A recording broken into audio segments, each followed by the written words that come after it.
tenho dito que a segurança pública é um entrave para o desenvolvimento do nosso Estado. Se nós não resolvermos esse problema, nós vamos estar, inclusive, comprometendo o acesso da população aos outros serviços públicos. A maioria dos municípios fluminenses eles têm uma capacidade de investimento muito reduzida. A realidade da maioria dos municípios é que o prefeito ou a prefeita, ele pega o seu orçamento e lhes sobram muito pouco ou quase nada para que eles possam pavimentar uma rua, construir uma área de lazer e convivência. O Estado do Rio de Janeiro tem total condições de ser o grande protagonista da nossa nação. Nós somos um cartão de visita do país e temos que ser o grande protagonista da nossa nação.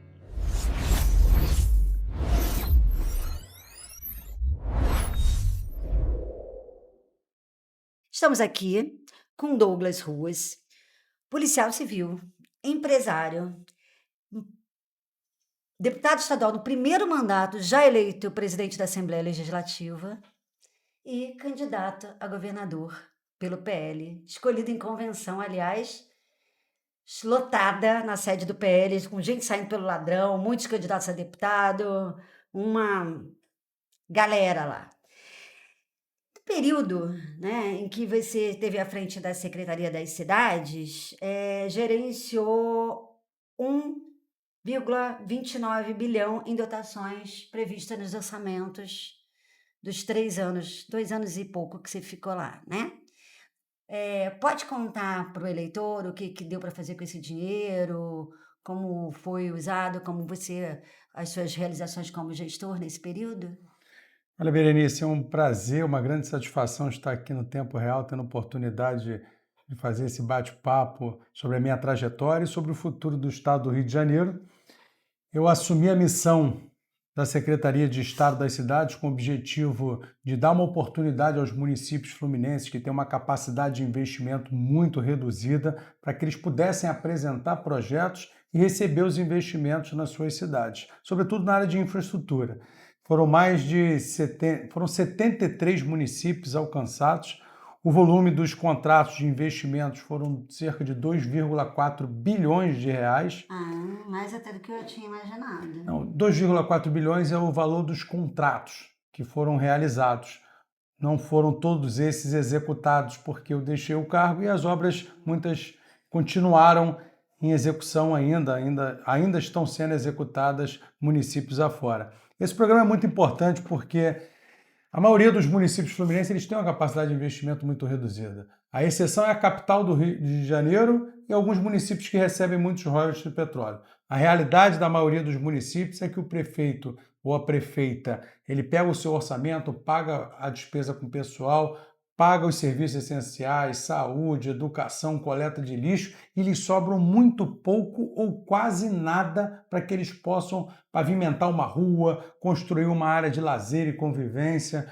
Então foi um trabalho muito gratificante que a gente teve a oportunidade de levar esses investimentos que geraram desenvolvimento para as cidades, melhoraram a qualidade de vida das pessoas e o relato, a gente mudava de um município para o outro, mas o relato era sempre o mesmo. As pessoas que não tinham mais esperança de que pudessem ver a sua rua pavimentada, as suas calçadas bem cuidadas, com acessibilidade, e essa transformação chegou na porta da casa das pessoas. E além disso, todos esses investimentos também levaram receita para os municípios, porque esses investimentos em infraestrutura, as empresas que são contratadas para executarem as obras, elas arrecadam IS, recolhem ISS na cidade. Então, esses investimentos eles inauguram um ciclo virtuoso dentro da cidade. Além da melhoria na qualidade de vida das pessoas, novos negócios são abertos por conta da infraestrutura. Eu cito aqui, lá em Macaé, nós tivemos a oportunidade de construir uma ponte, a duplicação da ponte Ivan Mundim, uma reivindicação histórica da cidade. As pessoas perdiam horas do seu dia no trânsito na parte da manhã, saindo da Barra de Macaé para o centro para trabalhar e no fim do dia no sentido contrário. E eu tive lá, antes da realização da obra, vi de perto a dificuldade, a angústia das pessoas que perdiam muito tempo do seu dia no trânsito e nós entregamos lá uma obra que revolucionou a mobilidade urbana na cidade de Macaé. Nós encurtamos o deslocamento aí em pelo menos 40 minutos em cada sentido. E eu digo que a mobilidade urbana ela tem uma relação direta com a qualidade de vida das pessoas. Porque essa 1h20 que nós conseguimos devolver ao cidadão da cidade de Macaé, 1h20 que sobra mais para as pessoas cuidarem da saúde, quem sabe fazer um exercício físico, ou até mesmo ter um tempo a mais de convivência com seus entes queridos, com cônjuge, com filho. Então, a mobilidade urbana tem essa relação direta com a qualidade de vida das pessoas e tantos outros investimentos que nós conseguimos fazer nesses 73 municípios também melhoraram a vida das pessoas. Então, no momento a gente está com um governo interino, né? O governador interino Ricardo Couto, e ele tem revelado contratos sob suspeitas, milhares de servidores que eles, né, comprovaram que não estavam trabalhando e foram, né, demitidos, mais de 4.000, muito desperdício de dinheiro no governo do estado. O retrato que ele está desenhando é o retrato do governo Cláudio Castro, que era um governador do PL, né? Que o PL fez parte do governo, né? Não só com a sua secretaria, mas outras secretarias também. Ele, afinal de contas, administrou parte do Estado com a ajuda do PL. Como você, que é candidato do PL, vai dizer para convencer o eleitor de que a sua candidatura não tem nada a ver com o que aconteceu no governo Cláudio Castro? Olha, Berenice, primeiro dizer que as iniciativas do atual governador em exercício, Ricardo Couto, são louváveis, porque reduz o custeio da máquina pública, isso permite ampliar a capacidade de investimentos. Nessa gestão mencionada, a missão que eu recebi, e eu sou um servidor público de carreira, entrei através de concurso público para a Polícia Civil e por onde eu passei eu nunca escolhi o chefe, eu escolhi a missão. E a minha missão estava restrita a levar os investimentos em infraestrutura para as cidades fluminenses e eu tenho a convicção de que cumpri com êxito essa missão, os resultados são comprovados pela população e pelos gestores municipais com quem tive a oportunidade de firmar essas parcerias que resultaram em melhoria para a população dessas cidades. A oportunidade que eu tive na minha vida profissional de fazer o planejamento de um governo foi na cidade de São Gonçalo, onde eu moro. Eu assumi a Secretaria de Gestão Integrada de Projetos Especiais e o desafio era fazer um planejamento de todas as pastas do município para que a cidade pudesse retomar. Era um desafio enorme. Poucas pessoas acreditavam que era possível porque o orçamento per capita de São Gonçalo é muito pequeno. 2,4 bilhões de orçamento para 1 milhão de pessoas. Ou seja, a gestão municipal de São Gonçalo tem R$ 2.400 por pessoa para dar conta de todos os serviços públicos que a população precisa. É o segundo pior orçamento per capita do estado, perdendo apenas para a cidade de Nova Iguaçu, que tem 2.428, São Gonçalo tem 2.452. Então, é uma briga feia ali de quem tem... Uma briga que ninguém queria ter, Ninguém né? queria estar nessa posição ali. E ainda assim, com todos esses desafios, nós conseguimos iniciar um processo de transformação na cidade, fizemos a cidade voltar a acreditar em si mesma, a saúde melhorou, a educação melhorou, a infraestrutura chegou a bairros que antes estavam abandonados e o reconhecimento desse trabalho veio da melhor maneira possível, nas urnas. Em 2024, o Capitão Nelson foi reeleito com 84% dos votos, a maior votação do Brasil nas cidades acima de 500 mil habitantes. Fruto desse trabalho também, eu me coloquei como candidato a deputado estadual em 2022, foi a minha primeira experiência nas urnas, e tive voto de confiança de mais de 175 mil pessoas. Então, já tive essa experiência de pegar um governo para planejar com poucos recursos e conseguimos entregar os serviços que a população deseja. E eu tenho certeza que no governo do estado, com mais de 100 bilhões de reais de orçamento, nós vamos conseguir fazer um planejamento ainda melhor para que a gente possa inaugurar um novo tempo no estado do Rio de Janeiro, em que o cidadão volte a acreditar no governo do estado e tenha uma perspectiva de um futuro melhor para toda a população do estado do Rio de Janeiro. Mas você está preparado para enfrentar seus adversários, lembrando dessa coisa de ser do mesmo partido, né? Foi o que eu te perguntei no começo. Como é que você vai falar com o eleitor e explicar que uma coisa não tem nada a ver com a outra? Berenice, eu sou responsável por todos os meus atos praticados. Você fez uma menção de que o atual governador em exercício exonerou diversos cargos, auditou vários contratos. Você viu algum da Secretaria de Estado das cidades? Não. Sempre tratei com muita lisura o recurso público. Eu vim de uma cidade onde tem muito pouco para se fazer. Então, a gente precisa ter muita responsabilidade e sempre fazer um desenho da administração enxuta, reduzindo o custeio, com o objetivo de ampliar a capacidade de investimento da administração pública. E é isso que a gente vai fazer a partir de janeiro de 2027. O Estado do Rio de Janeiro tem total condições de ser o grande protagonista da nossa nação. Ninguém conhece o Estado do Rio de Janeiro, ninguém conhece o Brasil se não for a partir do Rio de Janeiro. Nós somos o cartão de visita do país e temos que ser o grande protagonista da nossa nação. É esse lugar que o Estado do Rio de Janeiro merece ocupar e a partir de janeiro de 2027 é isso que a gente vai perseguir. Então, e ainda só para concluir sobre, voltando até um pouco ao governador em exercício Ricardo Couto, ele falou, usou essa expressão, mas os ministros do STF também falaram muito sobre a relação entre o governo do estado e a Assembleia Legislativa. Você é hoje o presidente da Assembleia Legislativa, conhece a máquina, né, do funcionamento do parlamento e tal.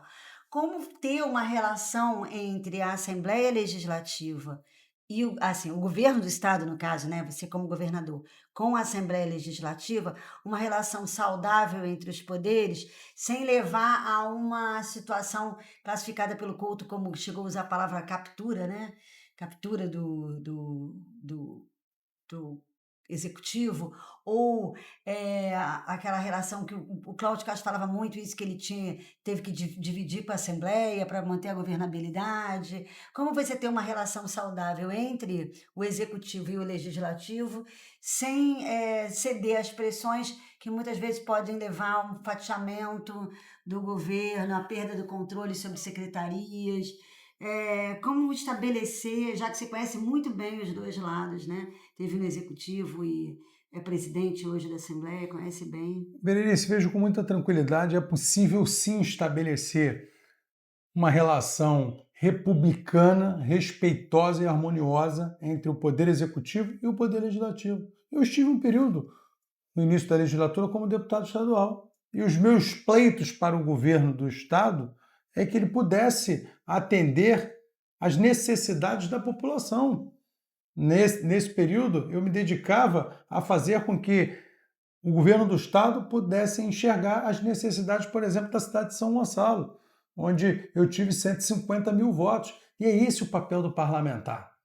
Ele aprova as leis, tem todo o processo legislativo, fiscaliza a execução orçamentária e ele também pode, sim, mostrar ao Poder Executivo aquilo que está talvez não sendo enxergado pelo secretário de uma determinada pasta, uma reivindicação de um investimento em infraestrutura, uma unidade de saúde que não está funcionando a contento, ou até mesmo a necessidade de se instalar uma nova unidade, de ampliar um serviço. É possível sim. Eu estive como parlamentar, fiz essa relação com o governo do Estado, sempre levando as demandas da população. Depois estive como secretário também atendi parlamentares que vinham até a secretaria para apontar as necessidades de um determinado município. E através dessa interação, a gente acabava firmando a parceria com as cidades para poder levar os investimentos. Então é possível sim.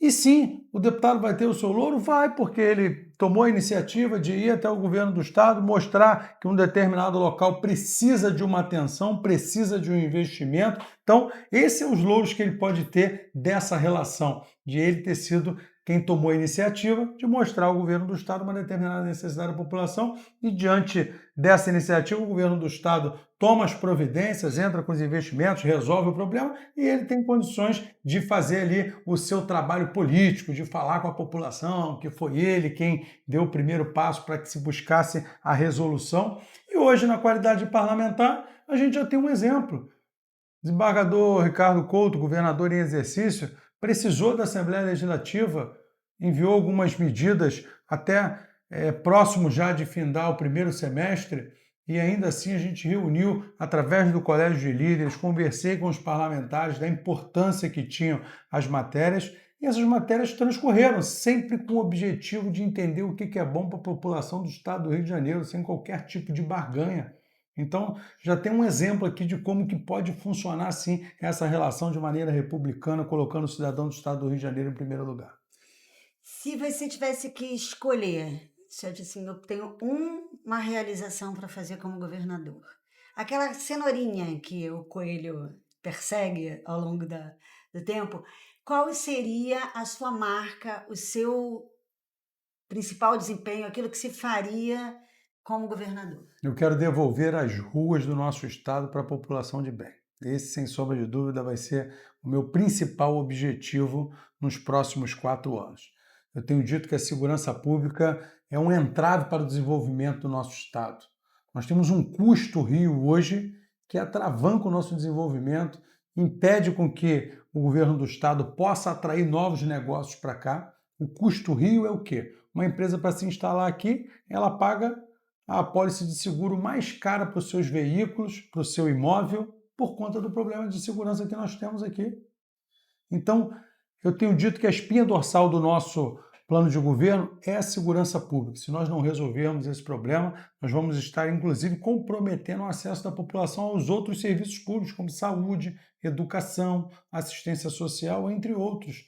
Então, é importante, de uma vez por todas, o Estado do Rio de Janeiro fazer uma conversa clara com a população, entendermos que nós temos um problema grave e que nós precisamos enfrentá-lo, para que nós possamos fazer com que o nosso estado do Rio de Janeiro explore todo o seu potencial que tem de crescimento, de geração de emprego e renda para o nosso povo aqui mesmo, atração de novos negócios, e é isso que a gente vai fazer a partir de janeiro de 2027. Então, esse foi Douglas Ruas, candidato do PL ao governo do estado do Rio.